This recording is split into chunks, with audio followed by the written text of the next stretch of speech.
The sun is high, we're feeling good in Miami where the spirit's understood. With Bobby Fins talk leading the crew, we're gonna show you what these Dolphins do.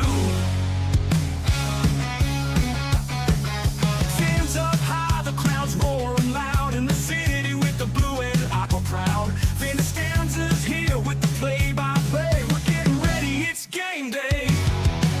Are you ready for some football? Miami Dolphins standing tall. Are you ready for some football? Showtime at the Hard Rock, y'all. From the tailgate to the field of green with the best fans you ever seen. Bobby's got the scoop, hot off the press. In Miami, we roar to impress. Play your stats and pregame chat. Good morning, Miami Dolphin fans, and welcome to the Fins Talk pregame show here on FTSN. I'm Bobby Fins Talk, joined always by my brother in Puerto Rico, Fins Sammy. Sammy, my man, how are you? Doing fine. Like I said before, we will do doing so much better if we were 5-1 instead of the other way. But you know, it is what it is. So let's make the best out of it. So, like I always say, at least we have each other. At least we have each other. Everyone tuning in, just joining us. Appreciate you. Anthony Manzano in early. Appreciate you, my man. Aquavision, good to see you. Zach, always with the national days. National Chicken Fried Steak Day. Very, very interesting. Will the Dolphins be some chicken fried steak after today? We'll find out. We're going to discuss it. Or some other way of chicken, because you know they're going to be something chicken fried tuna, chicken probably stew, chicken poop. Yeah, no, you never know. You know, one of those two. DSG, good morning, sir. Great to see you popping in here. The 1-6 Miami Dolphins taking on the Atlanta Falcons, 3-3. To touch on that, we have some news coming in. The Dolphins posting that Tua Tagovailoa is listed on the injury report this morning with an illness. He is ill this morning. He is expected to start, but we will keep an eye on that as we get closer. The trade deadline also getting closer and closer. Who may be playing their last game as a Dolphin, who may be at the final steps here.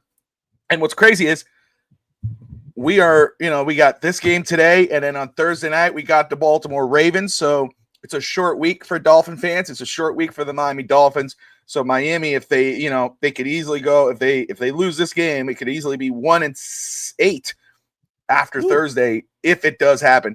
DSG, his illness equals okay. I've seen some. He just have some stomach troubles. Maybe, I don't know. We'll see. Maybe they're just giving the excuses early for today. Maybe they're saying, let's do this now so we can say he was sick. Probably the chicken. It's probably the chicken, the chicken fried turkey, whatever he was eating. But as you can see, Finstanza's not with us this morning. He is out. He will be back later today for the post-game show. So he is just revving up. I know he's probably watching wherever he's at. So shout out to Finstanza. He'll be back with us later this evening. And Sammy, week 8, 1-6. A lot of noise this week with the Dolphins, as always. Hurricanes won last night. That's a good thing. But how are you feeling about this game today so far? After one of the worst losses, if you ask me, that I've ever seen the Dolphins take, and probably Tua's worst game of his career, it's tough to think about what to expect today, because the Dolphins could have a bounce back game like the last time they were kind of, bounce around, like it could look more less penalties, more focus, or, here,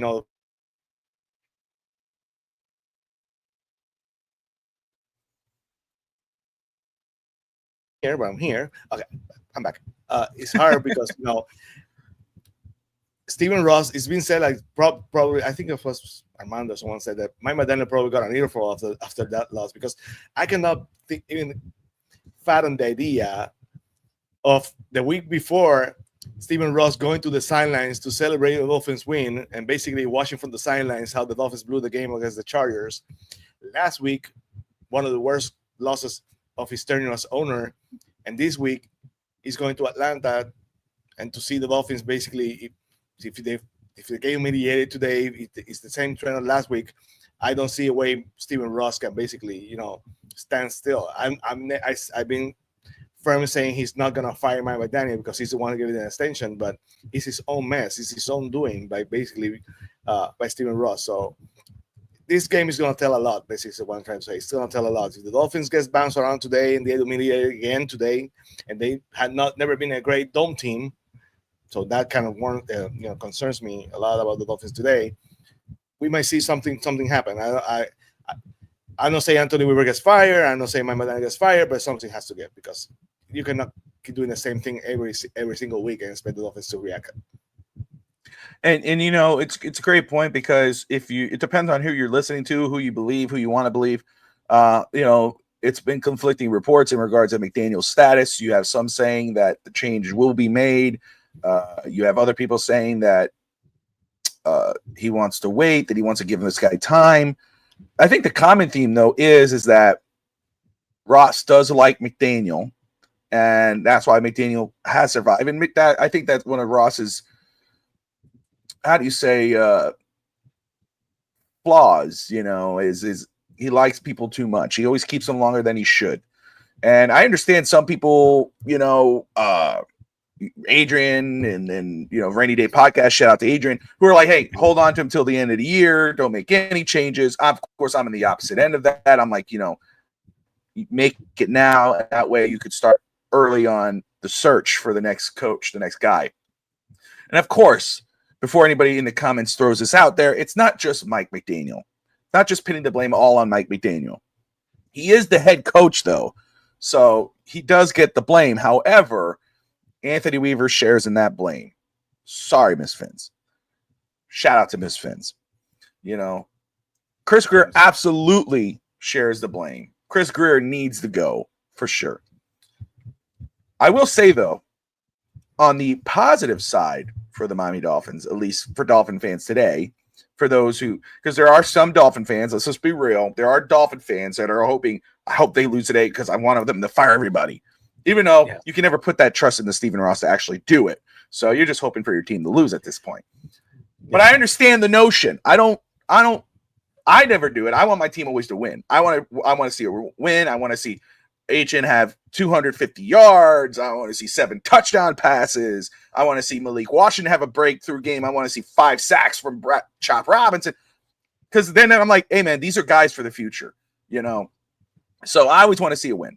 But I understand those who say, I'd rather them lose. That way we just clean house and we get an early draft pick. Because the truth is, win, lose, or draw, lose, they fall to the bottom of the basement and they get an early draft pick. And I mean, my goodness, if you're watching college football yesterday, you're salivating at the thought of any of these guys. I mean, my goodness, Fernando Mendoza up in Indiana, his brother is Fernando and Bernardo Mendoza. Bernardo Mendoza, he's not going to draft, but that dude was running all over the place.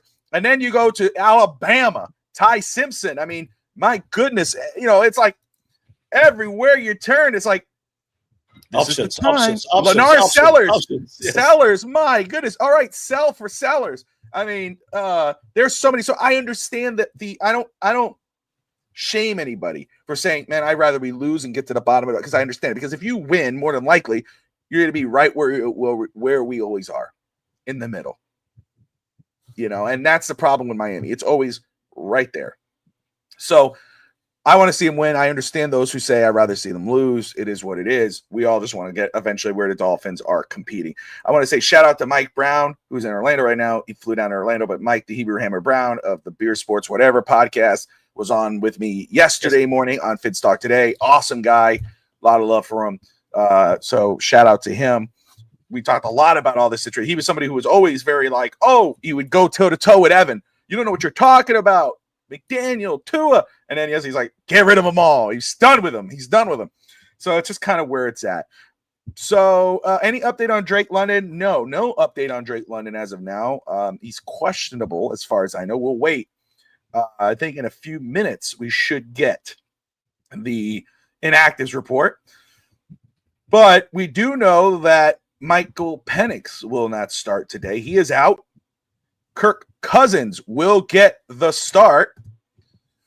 And so that's you go, oh, Michael Penix is out. Good. That's a good thing. You're Kirk Cousins. You're like, well, shoot.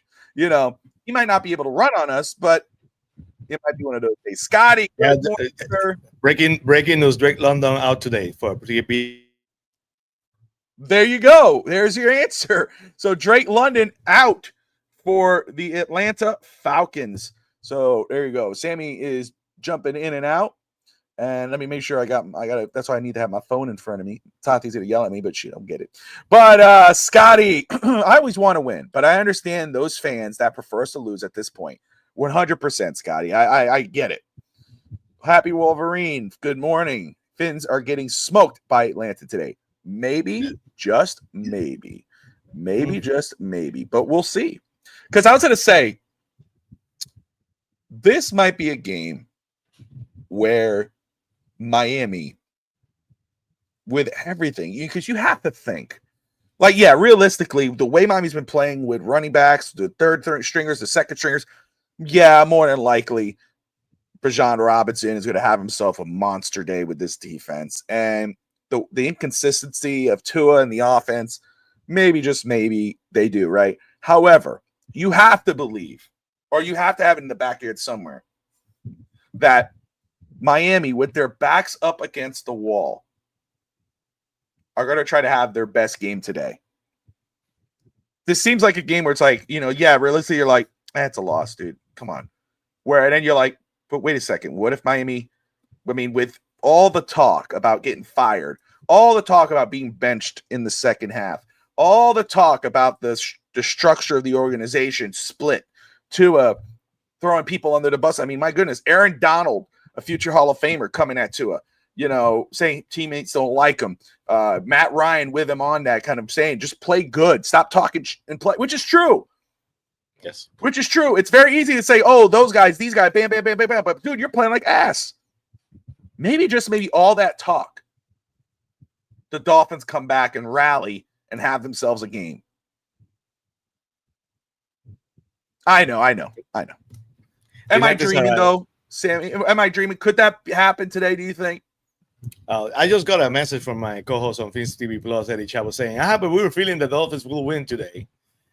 I'm not feeling it. I had them getting blown out today. But it will not be, it will be so Dolphins, like that phrase that the Dolphins find a way to win today, that they will have to stop the run. You have Kirk Cousins trying to prove himself, trying to see if he can have a good game, maybe get out of Atlanta with a trade. So many things going down with the Dolphins today. It's not impossible for the Dolphins to go up to Atlanta and win that game. I personally don't see it. I don't see it either. If he have first legs, moves the tail and barks, he's a dog. He's not a dinosaur. So the Dolphins, by now we know what they are. The Dolphins are a dog right now. There's no way they're gonna go to Atlanta and become something they had not been. And now with Tua, sick. Like I called it the other day. I think it was on Phins TV Plus. With Brett, I said that the one way of finally benching Tua is that phantom injury, the phantom injury. So all of a sudden he's in the injury report, and that way you're not benching him, but he's not okay to play. So it's very convenient that I'm not saying that's the case, but it would be very convenient if he's not having a good game to say, oh, he's not feeling well. Let's send him to the bench in the second quarter. So I don't expect it. I'm not saying you're crazy, because it's not out of the realm of possibility to. And again, I'm not saying they're going to win. I'm just saying could that be the case with backs up against wall? But Happy Wolverine is throwing all, is right on though. Again, look what they did to Allen. But again, I thought Myles Garrett was going to kill Tua. I thought that was it. But maybe, just maybe, it happens. And to be fair, Atlanta's one of those teams that's displaying to the level of the opponent. Sometimes that happens. A team is good but not great, and play okay against the Panthers and play great against the Bills. So it's not impossible for them to be actually a close game. But the Dolphins had to find a way to stop Bijan Robinson. So and they're not being able to stop backup running backs. So I don't see that happening. Exactly. No, I mean, my goodness, if backup and third stringers could do that to Miami, you know damn well Bijan Robinson is more than likely going to have himself a freaking game. Russ Morgan, our resident Jets fan here on the network, he says, goal, Jets draft Indiana's quarterback Fernando Mendoza from Miami and torments the Dolphins for with the hometown boy for the next decade. Yeah, that would be so Dolphins. I hope the Jets win all the games and draft. Sorry, Ross, will be first time ever the quarterback torments the Dolphins. I don't know how many years, because the list is long of quarterbacks that go to the Jets and don't have success. And you know what happens. So, Let's be real, brother. You know, that's kind of it. But Russ, man, what a day of college football. You know, I mean, my goodness, everybody. It was Vanderbilt. That was a good, fun game. South Carolina, Alabama was a great game. A lot of fun, man. A lot of fun. And of course, the U winning it, love it. They were down 7-0. I'm like, oh, here we go again. And all of a sudden, I 28. I'm like, love it. I'm going to be in Atlanta. I'm going to be Atlanta's #1 fan today. I'm available for an interview, Sammy. Oh, I see it. There you go. There you go. Who knows? Exactly. That's the thing. I mean, you think you know the answer. You think you know the answer. Like, oh, this guy's QB1. And then you see this other guy, you're like, well, damn, hold on a second. Wait a minute. It's that song. Hold up. Wait a minute. So, but my goodness, Russ. So Russ is our Jets fan, of course. He is it like what? Doesn't the Jets have the #1 pick? If it ended today, Miami has the #2. I think that's how it is right now, which is hilarious, you know. But we'll see how that plays out. Let me go ahead and look here. Sammy breaking it that Drake London is out today for the Atlanta Falcons. And here are the game inactives for the Miami Dolphins. Let me go ahead and pull this up here. So today is inactives: Elijah Campbell, Juju Brents, Jordan Colbert, Taj Washington, Julian Hill, Zeke Biggers, and today's emergency quarterback, Quinn Ewers. So Zach Wilson will be your #2 today.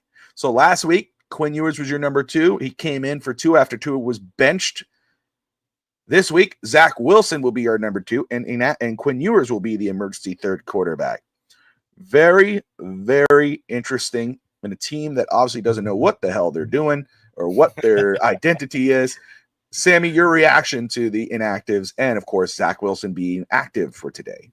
So 2 things come to my mind. I don't know how Ross feels about this, but I know a lot of Jets fans have been feeling like Zach Wilson has been a #2 for a while now. So, you know, if you know what I mean. And who would have thought that we'll be worried about?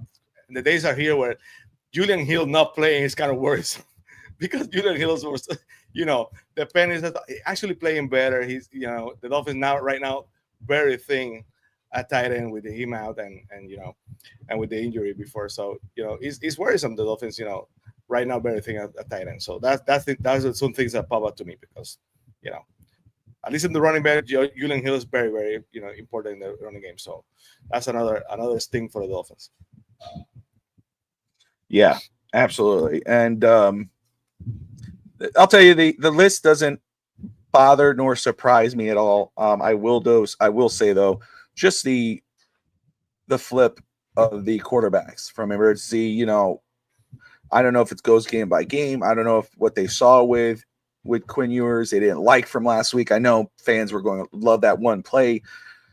To me, it's like, you know, they don't know what's going on there, but it is what it is. We'll see. Hopefully, because, you know, if Tua struggles again, will we see Zach Wilson today? Does Zach Wilson have a better outing? You know, I don't know. We'll go in. Scotty says, Bobby, I moved Kirk Ferentz up my list for head coach. What he does in Iowa is awesome. I would pay money to steal him. There you go. Awesome, man. I'm going to write his name down so I can look it up, brother. You know, Mike Brown of Beer Sports, whatever. He is really in on Chris Shula. Really in on Chris Shula. So is George from Fame Faithful. I don't see it, but yeah. Again, you know how I feel, brother. I'm all about the experienced guy. I'm you know, it's going to be a hard sell for me with any first timers or, you know, first time NFL head coaches. Chris Shula, I get it. I mean, the #1 defense or the, you know, top defense in the NFL coming out of the Rams right now. he has the name. You pair him possibly with Mendoza, who's from Miami, with Cuban grandparents. I mean, it's all nostalgic and all, whatever. But at the same time, it's a rookie coach. At the same time, I mean, you look at the talent he has there. I was a big Braden Fisk guy, and you got Verse there as well. I mean, but again, I can be talked into it, but I want the veteran guy. At this point, I want all rookies active and getting sent back. Biggers needs to be playing. I'm with you, Scotty. I think as we get close, if Miami loses today, and again, you more than likely may lose against Baltimore with Lamar Jackson, and that's something to keep an eye on too. What's going on in that situation? There were some oddities yesterday. Lamar was practicing, but he will miss today's game, and then he'll be active against the Dolphins. What the hell is going on with the Baltimore Ravens? That's just something to keep an eye on. But Scotty, I think eventually, yes, after today, possibly Thursday, we should be seeing all of the rookies getting some time, because at that point, what's the point? Scotty, when would you like to see most of the rookies, if not all of them, getting the opportunity to get some playing time in? Would Scotty saying at this point today they should? I'm thinking after Baltimore, if it is going the way it is. Where do you stand on that?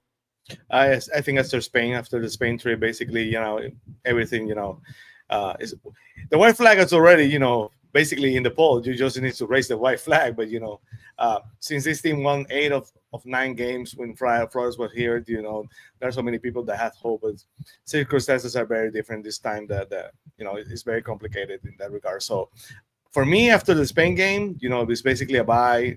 A lot of change had to be coming to the Dolphins. I don't know if it's a coaching change might happen. I don't think it will. But after the Spain game, all hands on deck because by then this season is over, and we'll have to see what happens in the trade deadline, because trade deadline is next Tuesday. So the Dolphins have a mini bye since they're playing on Thursday. So a lot of changes could come by after Thursday with the. I don't expect the Dolphins to, as fans, sometimes we expect some of trades and they don't happen. When we're winning, we expect the Dolphins to make 2 or 3 trades. That never happens. And we might be expecting the Dolphins to trade Jalen Phillips, Bradley Chubb, etc., and that might not happen either. I don't expect Waddle to be traded either. So, but after Thursday, we're going to have a better picture of what the Dolphins are going to do going forward. And here are the inactives for the Atlanta Falcons, just so it's all confirmed here. Drake London, which Sammy's brought up. Drake London is out, their star receiver. Michael Penix out. So Kirk Cousins will be getting the start today. Jalen Walker, Billy Bowman Jr., Michael Jarwell, LaKyle London, and Zach Harrison all out for the Atlanta Falcons in today's game against the Miami Dolphins in the Mercedes-Benz Stadium. Shout out to all Dolphin fans who are attending the game today. Ashley and Lou, 305 Sports Babe, and Lou from Dade there as well, leading the group.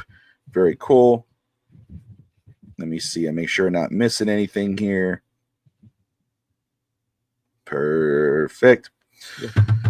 But that 2 in a row matchup of 2 lefties is done historic for 2 weeks in a row, having lefties playing against each other out the window with Penix out. So a lot of people were expecting to be historic, because just having 2 left-handers playing against each other on consecutive weeks, it will be a rarity probably never seen before. So with Penix out, Kirk Cousins gets a start.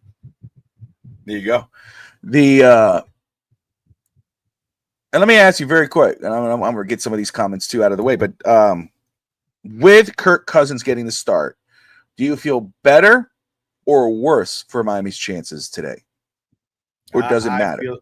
I feel worse. I seen Penix has some flashes, but he's still developing. Kirk Cousins is the kind of quarterback that, he's going to be prepared. He's basically auditioning to see if he can get out of Atlanta. I don't think he's going to get traded, but you never know. So, yeah, he should be motivated to show the team and whoever's looking that he still got it. So, these kind of opportunities for someone like Kirk Cousins, who was established, who went to Atlanta, I think he was going to be the starter. He signed a very big contract, and then all of a sudden they draft a quarterback and basically stuff him before him. He has a prideful guy. He's been there. He's made a lot of money. Kirk Cousins is a businessman. He's a guy who made a lot of money during Atlanta. So now and should be frustrated. So I'm sure he's gonna find a way to make the best out of it, and expect him to have a very good game today. Yeah, I don't. I feel about this, and because I think Miami would have had a tough time with Michael Penix and with Kirk Cousins, and that's one thing the Atlanta Falcons did so right, and I think Miami should do as well. No matter who's QB1, just go get a QB2 where when that QB2 starts, you're like, we're still good, because Kirk Cousins is a starter on a lot of other teams. Yes, possibly could be a starter in Atlanta, but he's the backup there. And I mean, my goodness, you could put him right now, possibly in the Dolphins, and he's a starter. I mean, he's the starter. Russ Morgan now, Mel Kiper saying Mendoza, Ty Simpson, and Dante Moore are the number one guys there. Who the hell is Mel Kiper? Yeah, right. I'll tell you this about Zach Wilson. 1 week he will look like the best quarterback in the NFL. The next he has 4 picks. That's Russ. Who's that? Morgan. Russ talking about Zach Wilson, of course. The Jets drafted him. Ewers, DSG says play Ewers today. Ewers is inactive. He's the emergency quarterback, so we will not see him play unless Tua goes down and Zach Wilson goes down. Then we will see Ewers. But Ewers is inactive today. Yes, it says illness. He is on the injury report. So we will follow that as it comes along. Let's go ahead here. Don't forget, you guys are watching. See a lot of people jumping in. We appreciate you guys all watching wherever you're watching from. If you're watching on Twitch, YouTube, FTSN1, FTSN Extra, or Facebook, we appreciate you watching. It's Bobby Finstock. We're joined always by Sammy of Phins TV. Go check out Phins TV Tuesday nights. The crew there with Sammy, kill it every Tuesday. Go like and subscribe to the channel. Let's see here. And you can follow us, of course, at Finstock Network on X. And you can follow, got it here. You can follow me at Bobby Finstock, Finstanza, who's absent today. Shame. And Fin Sammy. 2 S's. I always mess that up when I'm looking at this thing. It's Fin Sammy. It would have been clever to have been Fin Sammy, but it's Fins Sammy. Go make sure you check him out. Before we roll on here, get out of the way and go around the league. Yeah, but I would have been Fin Sammy. I know. Yeah, or Fin Sammy, or Fin Sammy. Would have been something somebody would have said something. So, but we'll go around the league right now and go with our predictions. I am very proud. Last week had a good week in the Fins TV Pick'em. I moved up to 4. I was like at 15. I jumped up to 4. I'm looking at that top spot, brother. Because to be the man, you got to beat the man. Woo! Baby, I'm the man. And that's the great thing about the Fins TV Pick'em League. You can have a couple of good weeks and you're back on top. Like our friend Adrian, we talk about Adrian, you too. Adrian made a huge move from the 20s, a couple of good weeks, and now he's at the top 10. So anything can happen in the Fins TV Pick'em. Yeah, it's like it's a chase, dude. It's like that's why. Let me just say that those who participate in the Pick'em League, make your picks. Stop forgetting. Yeah. Do it. I mean, my goodness, I always make sure I try to jump a week ahead, and if I have to update it, I update it. But I'm always like, I'm in on this. Trust me, I did get pissed when I felt change bad. Your last minute. Change your last minute. You make picks ahead, bro. But I'll say, just change it for sure. That's a good idea. I do take it very, when I see that I've dropped, like when I dropped to 15 or whatever, I was legit. I was like, oh, that's bullshit. I was mad. I looked at everybody up on top, like I looked at them all with anger. I'm like, whatever, dude. I hope you forget like 3 weeks in a row. Like I was like, getting all angry. So just saying. Anyway, let's roll. I know that I got one right this week, and that was the Chargers over the Vikings, 37-10. I picked that one, so I'm right on the money with that. So let's go around the league here, and let's do our pick 'em live here on the Finstock pregame show. Sammy, the Cincinnati Bengals, 3-4, taking on Russ Morgan's New York Jets, who are 0-7. Can Russ celebrate a win today? Does the chase for Mendoza take a hit? I think it takes a hit. I'm supposed, let me check a little bit more because I'm not completely sure who I picked, but I know how I feel right now. I have the Bengals winning, but I think they can win, but I still have the Bengals winning just because the Bengals have played hard. Joe Flacco for sure, he found a way to, to beat the, I'm sorry, who did it? Steelers. The Steelers, yeah. I hate the Steelers. Probably that's I'm why with you, bro. I got you. so, yeah, so right now they're a much better team on the field. I don't know with so many. If you look at the chart of the injuries per team, the Jets, the Dolphins, and the Bengals are in the top 5. They lost a lot of people to injury, so it can go either way because I don't think the Jets are supposed to be this bad. And with Tyler Taylor at quarterback, anything can possible. I think he gives them a better opportunity to win, but I'm still gonna pick the Bengals. I have the Bengals as well. But I will say, again, and shout out to Joe Flacco, man. That dude, he was sitting on the couch last year and then comes back in and has a strong, and then you see what he does now.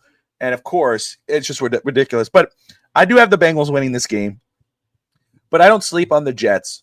As much as I hate the Jets with a passion, and I love watching them lose, but I'm really mad that they could be in the number 1 pick and get one of these guys, whoever quarterback they get. I hope they mess it up. I hope they get somebody like, from some random school. But, but again, Aaron Glenn, I like what I heard from Woody Johnson about putting his, stamp, giving his patience to his coaching. How can you coach with that type of quarterback? I'd love to see our owner do that. I'd love to see our owner come out and make some really definitive statement about anybody. How can you win games with that quarterback? Like, oh, damn, we know we're getting a quarterback. How can you win games with that type of DC? Oh, they're going to fight a DC. I would love to see that, but we won't. He just does this and does this. Oh, man, and walks in the locker room. That's our owner. But anyway, I have the Bengals as well. We move on, staying within the AFC East and the AFC North. The Cleveland Browns, 2-5, who beat the Dolphins. Beat them down. The stupid 2-5 Cleveland Browns travel to the Patriots to New England to face the Patriots, 5-2.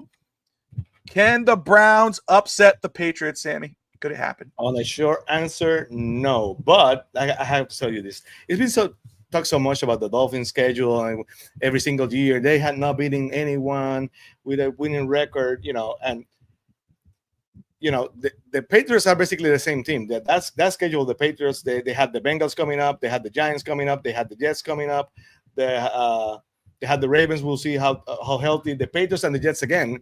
So if the Jets basically are in it to win it at the end of the season for the division, I expect the same treatment for them that they gave us. They had not beaten anybody by the end because they will have to beat the Buccaneers. I don't think they will. The Falcons, who knows, and they have to beat the Bills again. So, when the Dolphins beat teams that are bad, you can see the media everywhere saying, "No, the Dolphins had not beaten anybody." If the Patriots have a winning record, a good record, that doesn't mean they're a great team. They basically find a way to beat the Bills. But I'm not yet ready to crown them. So they're going to win today, but I had to take that shot because I see so many people already saying, "No, they're so great.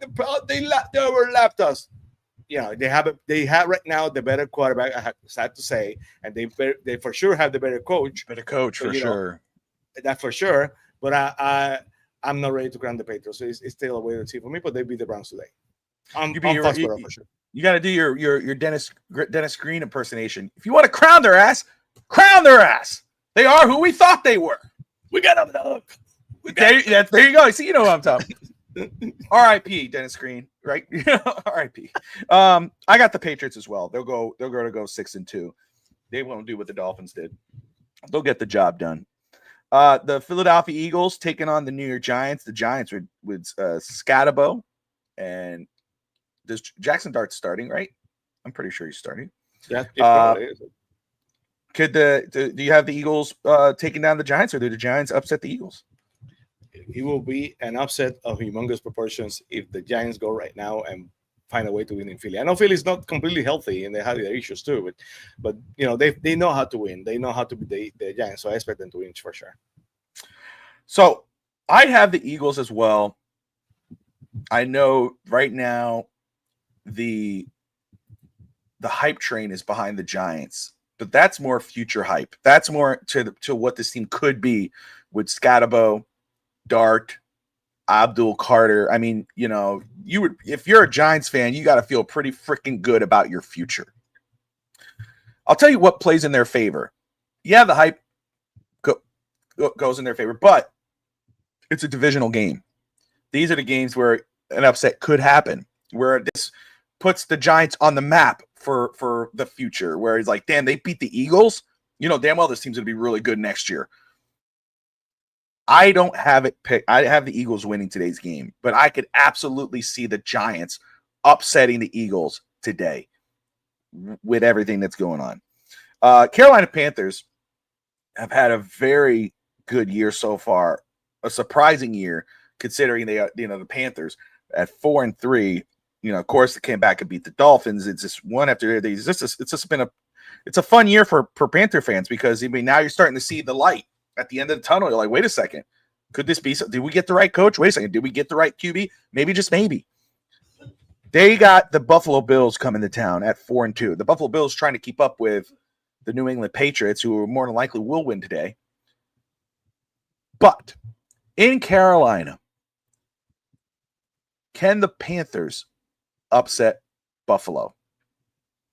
I don't think they will, but if it happens, I would love to see that burn because, you know, Bills fans, they have one of the easiest schedule right now in the league for sure going forward. So if they lose to the Panthers and the Patriots win today, it's going to be a mess in Buffalo because that fans have been so accustomed to, you know, for the last couple of years to, you know, to overcome adversity. Remember that year we were ahead and they found a way to win. So they basically right now feel invincible. So if they lose today to the Panthers, it will be very interesting in Buffalo because I don't think they will lose. I expect them to win it in Carolina, but it will be very interesting if they find a way to lose today to a Panthers team that, you know, it still doesn't have an identity. Like you said, the coach, do you have the right coach? Is Bryce Young the quarterback we need him to be?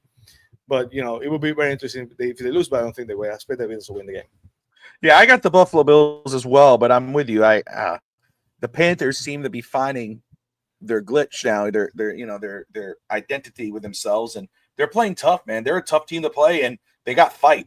That's the thing. They got some fight in them that they could come back and win or figure out ways to win. Chicago taking on the Baltimore Ravens. Ravens, of course, face the Dolphins on Thursday night. Lamar Jackson was supposed to play today. He won't. He's out. Fishy. No pun intended. But he will play Thursday night. Chicago 4-2. They're having themselves a year taking on the 1-5 Baltimore Ravens.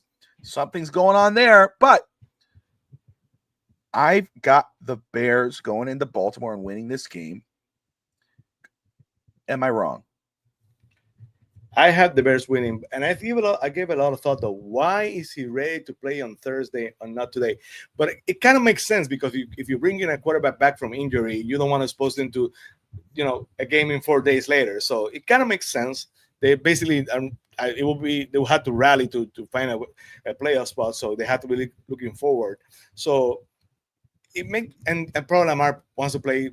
When he plays in Miami, it's been said that he gets tickets to a lot of family. There was a year they say they had basically a half of the section at Hard Rock Stadium with so many fans, so many family members, so many friends. So he probably wants to be healthy. He probably wants to look good on Thursday. But I don't expect the Ravens to win. I expect the Bears, who have been kind of consistent too, to find a way to go to Baltimore and win the game.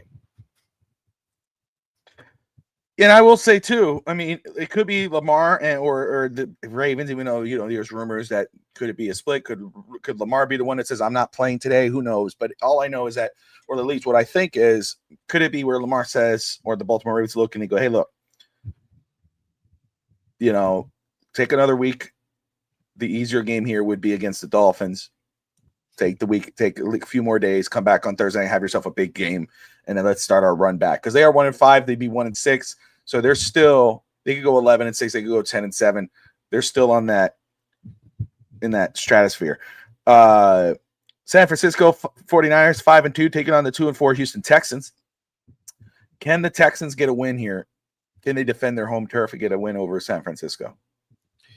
The Texans are another team that's basically inconsistent. A lot of expectation for the Texans this year. And CS Stroud doesn't look better right now than than Bryce Young. That's something that we never thought we'll see, because Bryce Young have been playing CJ Stroud this year. So it's confusing time in Houston. And the 49ers for sure is the epitome of next man up. They could keep losing people, and someone comes and plays good. That's a franchise who's with stability for sure, with a head coach that knows what he's doing. So I expect the 49ers to win on Houston today. See here, Raphael, I see your question. We will get to it in just a minute. Yeah. So Right. So I think that would be a fun kind of thing to do there. I got the 49ers as well. Somebody threw a comment out there yesterday on, I don't see it happening at all, because I'd be shocked. But what if DeMarco Ryans got fired? Would you be interested in him? I said in a heartbeat. If DeMarco Ryans was available, I'd be really interested. He's in the short list for sure. There's no way he's not in the short list. Absolutely. Like, you have to consider. Yes. But I highly doubt he'll be available. That would be the kind of interest. That would be the kind of interview that we'll have to go with. Okay, who's in your Rolodex to be the next offensive coordinator of the Dolphins? Because again, that's the problem with defensive guys. Can they build an offensive staff that overcomes the fact that they are so knowledgeable on the defense and they know what they're doing? Because that happened with Flores. Any defensive guy, is either Shula or whoever the Dolphins bring, I will have to, as a donor, as the GM, whoever that is, to be sure who will you bring into. And that is an awesome of the Miami Dolphins going forward. That's such a great point. And that's why, again, I want a guy who, I know I want an experienced veteran guy. Can't say that enough. However, I want a guy who plans on being the head coach, not head coach / defensive play caller, head coach / offensive play caller. Unless you're Andy freaking Reid, maybe Doug Peterson. I think John Gruden would be that type of guy. Sean McVay. Unless you're that dude, I want a guy who says, I'm the coach, I'm going to hire an OC, I'm going to hire a DC, and they're going to call the plays. I'm going to delegate, and I'm going to be the head football coach. That's who I want. John Harbaugh type guy too. John Harbaugh was a special teams coach. He has his, he's watching. That's who, that type of guy. But that's the type of coach I want. I'm done with the guys who are, I don't want, whether it's Chris Shula calling defensive plays, and then when the offense is out in the field, he's doing whatever with the defense. I want him focused on the team. I want him focused on the game. Because if even you look at Andy Reid is watching the game when the defense is out there, and then when the offense, he's calling plays. Andy Reid is Andy Reid. He could do it. He's afforded it. He's earned it. Mike McDaniel needs to focus on the team. His whole team is an issue. So whoever the next guy is, that's what I want. I mean, look at Mike Vrabel. Vrabel is that guy. Vrabel, he's a head football coach. He's focused on the whole team. He's watching the offense. He looks like he's calling offensive plays. He's hands on his knees watching it, going crazy. And then when the defense is out there, he's doing the same thing. That's the type of head coach the Dolphins need. We need a head football coach, not a defensive or offensive guru, quote unquote, because they never really are, being the head coach. Go ahead, Sammy. I'm sorry. I know you want to say something. If he stands to what, I'm sorry, I interrupted you. I'm sorry. No. If he stands to what's here, there will be on the 20 mentions of Mike McDaniel already, but I think this is going to be the first one. We're basically going to talk about it. But Mike McDaniel was a run game coordinator. He wasn't an offensive coordinator. When you're an offensive coordinator, you had to basically be kind of a head coach, because you had to be accountable for the team's default. The plan is on you. You had the responsibility. Mike McDaniel never had that. Mike McDaniel was a run game coordinator. So we even jumped the face of having a coordinator being the coach of the Dolphins. We had he wasn't even the offensive coordinator when the Dolphins made him the head coach. So someone like Andy Reid, someone Sean McVay, guys who are invested on offense but know how to deal with the defense. It will have to be someone really, really experienced, either offensive coordinator or defensive coordinator, but someone who has the experience to know how to deal with the defensive side of the ball too. And Mike McDaniel never had that, being a run game coordinator. But it had to be someone really special. I heard someone named Anerumo as a candidate for the Dolphins, and you mentioned the chief defensive coordinator. The name escaped my mind so many times. Steve Spagnuolo. Yeah, Spagnuolo. Yeah, those guys know defense. Those guys had the experience to probably call the defense and also had the responsibility of knowing what to do with the offense. It's different because they have the experience. When you're really inexperienced, that's a completely different topic. So 100%. So he's a defense coordinator with experience that's been there for a while, that knows how to deal with the offense. I would not mind him calling his side of the ball. But when you have no experience, as you know, being a coordinator for 2 or 3 years is a completely different deal. Being the head coach and being the coordinator, so I will take it case by case. And you know, Harbaugh, that will be my choice. I will trade a lot for him. I don't know how much it will take, but we already gave a 1 1/3 for a coach we didn't get. So yeah, everything's on the table right now. Yeah, I hear you. And again, if you know, we don't know what's going to happen to Baltimore. All eyes are on it. Whether that is, you know, people are like Lamar, which I highly freaking doubt. I don't ever see an owner picking the coach over the start QB. But I'm with you, and that's my fear with some of these. And it's true. McDaniel really did not. He was a run game coordinator. I think he was made the by name only OC. Yeah, but kind of like what Frank. Yeah, that's what I'm saying. He's basically Frank Smith. He's Frank Smith. Yeah. He was Frank Smith. So he didn't really have the opportunity to do that. So of course he got that chance in Miami. And again, that's why I like people. Oh wait, watch him go somewhere else, and he's gonna be great and whatever. More than like maybe he will. You know, I'll root for him. I really would. I'm not happy with him now, but I know he's a good guy. You know, he's in. You know, it's just it's too much. It's too much. The team is lost, and he is the head guy. You know, I think the best move for him would be a fresh start, be an OC somewhere for a couple seasons for, you know, kick ass, because he probably will, because he'll get his footing back and whatever. And then he'll be a head coach somewhere else. And he'll probably will be successful, because then he knows, wait a second, last time I did this, I can't do that. I have to be a little more firm here. You know, he has to make up for it. Now, for the next guy, again, everything you say, I'm right with you, and that's what I want. I want a guy who's going to be delegating tasks and moving on. The one guy that, and I understand the Chris Shula thing. I'm hearing a lot of Dolphin fans starting to turn on that. Of course, you hear Shula, and they're like, oh, that would be cool. Wow, Don Shula's grandson is the head coach of the Miami Dolphins. That's the coolest thing. And you know what? He's a pretty damn deep coordinator. Wait, that makes sense. But again, I'm a little, you know what I mean? I'm a little, but maybe, just maybe, he sees McVay, and he knows what to do. Again, if you're talking rookie guys, I'm talking about a guy who's a former player in this league. I'm looking at those type of guys. Hank Fraley, he is the offensive line coach and a run game coordinator in Detroit. That's one guy that I would love to see get an interview. But again, I'm all about the vets, the experienced coaches. Let's stay going around the league here. We sidetrack here, but you know, if Evan was here, we'd be going another 30 minutes talking about it. Just kidding. All love, Evan. We just messing with you. Tampa Bay Buccaneers taking on the New Orleans Saints, who are 1-6. I got the Tampa Bay Buccaneers. Who do you got, Sammy? Let me get it. I had the Buccaneers. The Saints probably are the worst team in the league. If they were competing for someone, you know, no one says that the Saints are tanking. You know, that only applies to some teams, because, you know, the Saints are bad, and they will probably get, if you ask me, they're gonna probably get the top overall pick, unless they beat the Dolphins at Hard Rock Stadium at the end of November. But that game might be for the first overall pick. We never know. But I'm telling you guys, I don't know. It just hit me. You know, I know a lot of people are talking about, you know, name that for Dolphin fans, or that's going around now, and I don't hate it. I don't. It's not my first choice, but I don't hate it. You know, Mike McCarthy. That's a name that's been brought up. Well, if Mike McCarthy is possibly the next head coach, if that happens, if he's the head coach of the Dolphins, who's the OC? Could it be the head coach of the New Orleans Saints right now, Kellen Moore? Could he be one and done? That's possibly, you know, maybe. So just throwing that out there. Dallas Cowboys 3-3-1, taking on the Denver Broncos 5-2. Man, I got the Cowboys beating Denver today. Before I said that, Kellen Moore was a finalist for the Dolphins jobs. He was. He's shocked to get fired. He goes to the Dolphins to get coach of the Dolphins. You never know, because he was a finalist. It was very close. Well, I'm going to say offensive coordinator. I didn't say head coach. Offensive coordinator. That's what I'm saying. You know, you call him an offensive coordinator, but you never know.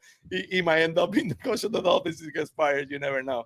I have the Broncos winning, but it's a flip flop, because I'm just gonna give it just because of I believe in Denver's home field advantage. The altitude's always, and they have a good enough team with that altitude, but they found a way to squeak against the Giants, so anything's possible. I'm not as confident as I will be if they would have won that game handily, but they found a way to come back, and it started comeback for them last week. So I had the Broncos, but I don't feel good about it. But I had the Broncos.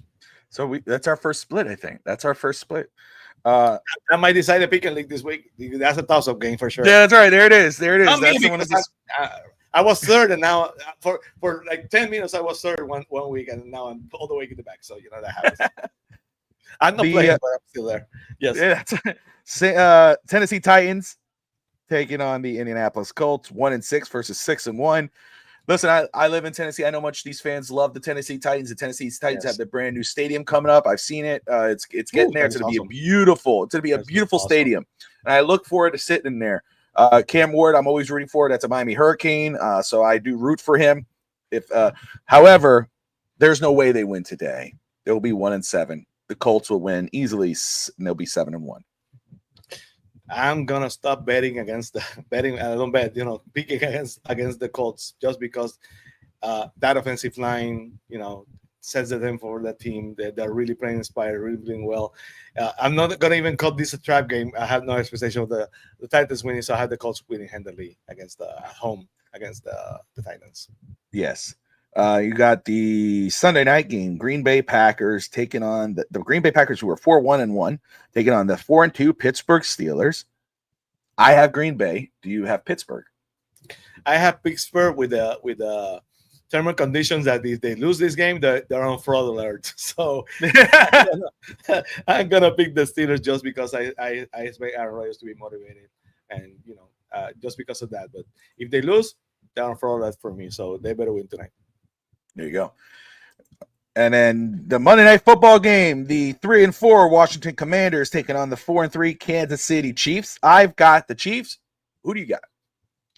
The Commanders are the epitome that just because you have one season doesn't mean you change the title of the franchise. So they better get back on the winning track, because right now the season they're not looking as good as last season, even with some of the issues. I know they have injuries, but I don't think the former Redskins against the Chiefs, that will be a battle on all times. But right now I have the Chiefs winning handily. By the way, I expect that to win handily. There you go. So there's our pick'ems for this week. We'll see how it plays out. If you want to see how the rankings look, go check out Phins TV on Tuesdays. Amazing production, and Sammy puts it up there. It makes you feel good when you see your name in that top 5 list. Absolutely. Right now, number 1 is Antoine Staley. Look at that. Antoine Beard. Number 2. Come on. Stop. What is this guy, bro? Manny, dude. What are you doing here? He must be doing some juju or something, because I'm that guy saying, always dude, come back. he did some voodoo. My gosh. He was on first going to the late game on Sunday, but Antoine took the lead back again by Monday. So it's interesting, but they're flip-flopping. And Jason Sarni is also there in the top 3. That's basically running away from the back. I think you're top 5. Bobby Shaw's on the dive bar, the top 5 also too. Yes. Yeah, I mean, but and I'm not saying, I'm not counting me. I'm looking at everybody around me. So when I say this, I want people, Bobby didn't know. I'm not. But look at this list of all-stars. I mean, there's all-stars all over here of Phins content creators. I mean, Antoine Staley, who I've collaborated back in the day with. Awesome dude. I think he covers the Jets now, right? That's his thing now. He covers the Jets. But he's covered He's a Raiders fan. He's not a Jets fan. He's a Raiders fan. So it's crazy. He used to cover Miami, and he covered the Jets. And but awesome dude. Awesome dude, man. Yes. Back in it. Antoine Staley, number 1. And then you got Manny, Jason Sarni. I'm there. Bobby of the dive bar. Spirit Fingers is in the house. Gloria, yes. Yeah, Gloria there. Steve, Josh, Adrian, Jonathan, Frank the Tank, Lou from Dave. Thanks, we can't move. Yes. Yeah, man, he's moving there. Look at Evans right there. Evans and what's crazy, everybody's tied. So, but like you got Antoine is number 1. Then you got 2 2s because they're tied. And then I'm right there. I don't know, am I 3rd or whatever, but it says 4th, but whatever. But anyway, that's really cool. I just love it. So it's a tight race this year, man. There's no definitive, because Manny last year was way up there. You know, what I mean, Yes. you're like, "Guys, I'm getting up to number 2, bro." You know, it's like, And Adrian was making a move, making a run, and then he forgot to make the picks one week, and that was don't do it, folks. Make your freaking picks. I'm making them. I made mine. I think I already did mine for next week. I'm pretty sure. Yeah, I did. I did. I just went there. And that's the best way to do it. You lock That's them how in, I and do you it, choose for the brother. week. Yes. What? Is that true? Nick Mangold passed away? Oh wow. What? He's young, dude. Wow. One of the best centers ever. Oh That guy my played for the Seahawks and then went to God. the Jets and made a center that along with Curtis Martin changed that franchise because when What the Russell got hell, there, man? he found a way to trade for he got it, I think, with free agency, and along with Curtis Martin changed that franchise. So, that guy had a lot to do with Zach Thomas getting into the Hall of Fame because he said that he was one of the best players he would play with. So That's one thing I'll just say too. Wow. Yeah. Adam Schefter, Jets legend Nick Mangold, passed away due to complications of kidney disease. He was 41. And here's the Jets statement. Today, we mourn the heartbreaking loss of one of the greatest to ever wear the green and white, Nick Mangold. Nick was more than a legendary center. He was the heartbeat of our offensive line for a decade and a beloved teammate whose leadership and toughness defined an era of Jets football. Off the field, Nick's wit, warmth, and unwavering loyalty made him a cherished member of our extended Jets family. From the moment he joined the organization, Nick embodied everything it meant to be a Jet. He impacted our organization and our fans and will continue to be felt for generations. On behalf of this is from owner Rudy Johnson, Johnson's family and the New York Jets organization, we offer our sincere condolences to Jenny, their children, and as well as Nick's extended family and friends who all love him. So, yeah, that is shocking news. Condolences to his family, to Jets fans. I mean, absolute Jets legend for sure. I mean, those guys, they've always, damn, that's shocking, man. That sucks. That really, he was so freaking 41 years old. God bless him and his family, man. That's, damn it. That's terrible, man. A franchise changer. That guy changed that franchise for sure. So, well, that's the thing, dude. And I was going to say, because you said, what he said about what he did about Zach Thomas, but it's like what Kevin Maui said about Zach Thomas too. I mean, when he was they have a lot of love for Zach Thomas, but the Jets always they know what, and you joke all around about the Jets, but the Jets know how to build an offensive line. If you think about all the guys they've had on their offensive line, the immediate years, they've got these guys. But my goodness, man, that sucks. We throw in here very quick, Raphael Cliff Kingsbury. I've seen that name a few times. Eric Bieniemy, I don't know what happened to him. I know he left the Chiefs to try to prove that he could be that he could make call play. But he went to college. He's fallen off the radar, man. I don't know what happened to Eric Bieniemy. Ron Rivera. I'm a huge fan of Ron Rivera. Yeah, I love Ron Rivera. I've gotten in arguments with people over Ron Rivera. My dear friend Dave Stager, who always says Ron Rivera's a horrible, or not horrible, he's a bad coach, or whatever. I don't buy that one. I love Ron Rivera. Comes to the year with the Panthers. Yeah, 100%. Look, and you know what's crazy? He might be a cousin. I don't know, because even though my last name is Melendez, my last name was supposed to be Rivera. But my grandfather took his mother's last name. That's some Puerto Rican history for you guys. But so because you get two last names, so it was Rivera Melendez, but it was over here, sure. Yeah. So, it was supposed to be Rivera. I should be Robert Rivera, but I'm Melendez. So, which is cool. Bob Rivera. But yeah, Bob Rivera. That's a name, bro. But it's whatever. When I create characters in games, sometimes I'll do Robert Rivera or somebody.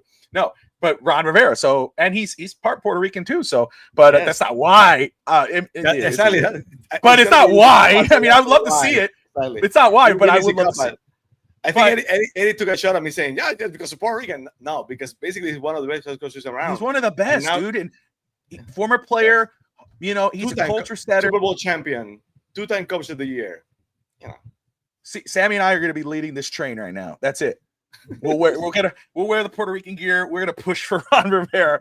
But you see, but it's not just that though. It's what you're saying. No, Hall of Fame player, 2-time Coach of the Year. You know, again, if you watch him, you know, and what he's done and how players love him, that's a guy you want. You know, let him set the tone in your organization and move forward. You know. Anyway, Ron Rivera, I love. Before we move on, we've been clamoring so much about a guy. Is he too much soft on the players? Is he too much of the disciplinarian? Ron Rivera is basically both. He's a disciplinarian that knows how to deal with players and have respect for players. So he will be my short list for sure. That only means the Dolphins are not going to interview him because I know. But I would love to see him get a shot at. I would too, man. I would if I ever saw. He's one of those coaches that if I see his name going Ron Rivera interviewing for the Dolphins as coach, I'm gonna pop. I'd pop. Yes. I'd love to see that, dude. I legitimately would. All right, let's move on. We're an hour in. We got over 200 people tuning in right now. Wherever you're watching, we appreciate you tuning in. If you're watching after the show, thank you for tuning in. At that point, put your comments and questions below. We will respond. Let me get through the comments questions very quick. I know there were some, and we'll get to keys to victory for the Miami Dolphins today. Let's see here. Over or under Tua's 3 interception game, Sammy? Under. If he gets three, how many will be a third 3 interception game this season? Yep. Second in a row? In the row, yeah. That would be catastrophic. So I don't expect him to. I expect him to protect the ball. I'm not saying he's going to have a great game, but I expect him to protect the ball. So I would have to go over for sure on that. Yeah. I'm going to go under because I can't see it happening. Just because I would just be shocked. But if it's over, it is over. And if it gets there, it's on Mike McDaniel because at the second one, I'm getting him out. So yeah, exactly. Yeah, if it gets to that point, you're done. Like I said, if it's over 3 interceptions, it's over. That's how I make it different. If it's over, it's over. Keys to victory. Sammy, what are your keys to a Miami Dolphins victory today, sir? Every single week, the same things they don't do well. They had to find a way to stop the run. Bijan Robinson, I've been saying by Evan and so many people that he might get 300 yards today rushing to an historic game. So I don't expect that to happen. He's gonna get his yards, but I don't expect that to happen. But you have to find a way to stop the run.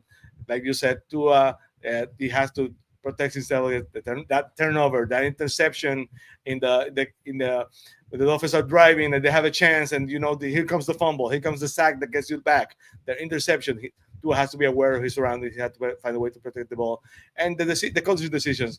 Mike McDaniel, last week was that he has the first down and he always loses those challenges. And last week he had the first down and he didn't challenge.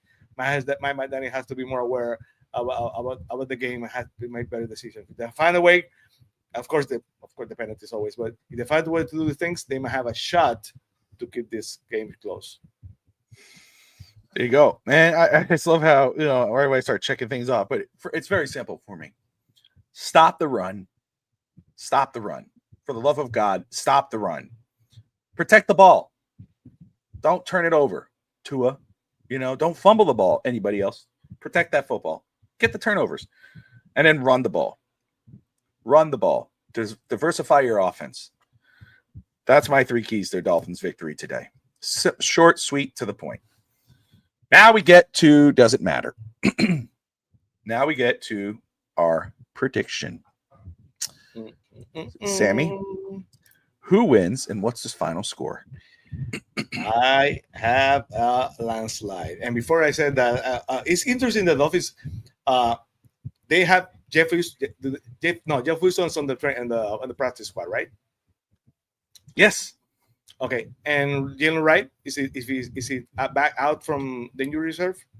He is. He's active. He wasn't on the inactive list. So exactly. So he's active along with Ollie, along with Asian. You should expect them to run the ball a lot. Having said that, I have a landslide win for the Falcons. I have this game around 38-17. The Dolphins find a way to get 2 touchdowns, probably not throwing the ball, but running the ball. I have 38-17 Falcons. 38-17 the Falcons. And I love that you brought up the point of the running backs. Jalen Wright active. Maybe that is because McDaniel did say that he's going to watch the film and he's going to make the changes, whatever changes those are going to be. On paper, there has been no changes. He benched the wrong quarterback. I'm just, but even though like I said, I mean, the truth is once you bench to it, not to start a game, you can't go back at that point, there's no turning back. You could bench him during a game, but you to bench him before the game, you can't go back from that. If you're Mike McDaniel, you have to leave that for the next guy, whether that's the interim coach or whatever. So I kid, but I don't as well. But anyway, let's see if maybe the changes are the play calling. Is it let's run the ball more? Let's get Ollie the ball more. Let's get Agent outside on the slot more. Is it some trick plays? Is it Jalen Wright getting some reps? Could that be it? Could what Sammy said? Could it be more running? Maybe we'll see. But I'm with you. I am a few points ahead of you and below on certain points here, but I do have Atlanta winning this game, and it's going to be 34-21. So not too far off from your 38-17 Atlanta win. And it goes as far as this. As much as I'd love to pick Miami, you got Kirk Cousins starting. Maybe Miami's back up against the walls. They do something. I don't believe it because I don't trust the Dolphins. I don't. Even if they have the lead. Let's say it's 17-0 at halftime. I could see Sammy's 38-17 score still because I don't trust the Dolphins. I don't trust their defense. I don't trust their offense. Every time I listen to Tua talk, I cringe now more than anything. Now he can't see past offensive defensive linemen. That's the latest excuse. Today will be because he has the shits if they lose. I mean, it's just, I just do not trust the Miami Dolphins anymore. And I hope, and Sammy, because you and I both picking the Atlanta win, maybe maybe the Dolphins win today because of that. And we'll be talking about it later. What went right? Because it's not about, this is it. We're turning the corner. We're going to win all the games now. We're going 11-6. It's not that. It's who stepped up. Who's the future? What guy stepped up that we can look forward to next season? If Ollie Gordon has a 100-yard plus game, which more likely won't because he doesn't get enough touches or whatever, Devon H has a 200-yard game, maybe, then we could talk about that's the positive point of it. But I have Atlanta winning. Let's see if anybody has in the comments. I have along that line of him not looking or being able to look over the line. When the Dolphins were winning, he made that comment like I remember saying he could not sometimes look at the line. I'm kind of surprised that so many conspiracy theories along the Dolphins line that he says one week that players are late to meetings. It has been said that Waddle is one of the ones who have been late, and now this week he didn't see him because he could not look over the line, and that's why he only got one catch. And I'm not trying to start something up, but with so many conspiracy theories, I'm kind of curious that no one said, like that Brian Winford thing. What happened was that, he's mad and Watt is mad at him because he called him out for being late. And that's why he didn't see him and only got one catch. So I'm not trying to start something here up, but I'm surprised nobody's brought it. So I have to be the one who brought it up. So because so many times before, he said you cannot look over the line but we were winning and we were scoring 35, 70 points. Nobody cared. So I'm kind of curious, it's kind of weird.